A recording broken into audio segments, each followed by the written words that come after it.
my darling, love my darling, oh my darling, দুলোর মা।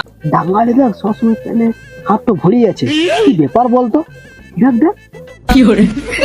ওকে ডাক কেন একবার জিজ্ঞেস করে একবার। এ ডাঙালি, শুন শুন শুন, বল কি বলছিস? আরে তুই সবসময় তো এখানে হাত ভরে কি পাস? কি আছে কি ওখানে? হ্যাঁ রে ডাঙালি, এখানে হাত ভরে জানিস নিজেকে বড় লোক মনে হয়। কেন ডাঙালি কি আছে রে ওইখানে? কি আছে তোর ওখানে? তোরা জানিস দ্বিতীয় অন্ডকোষের দাম 72 লাখ টাকা। আর এখানে যখন আমি হাত ভরে রাখি মনে হয় টাকার গুদামে হাত ভরে রেখেছি। এখন আমার নিজেকে কোটিপতি মনে হয়। তোরা বাল বুঝবি, তোদের মনে হয় কয়েক বেল গেলাই নাই।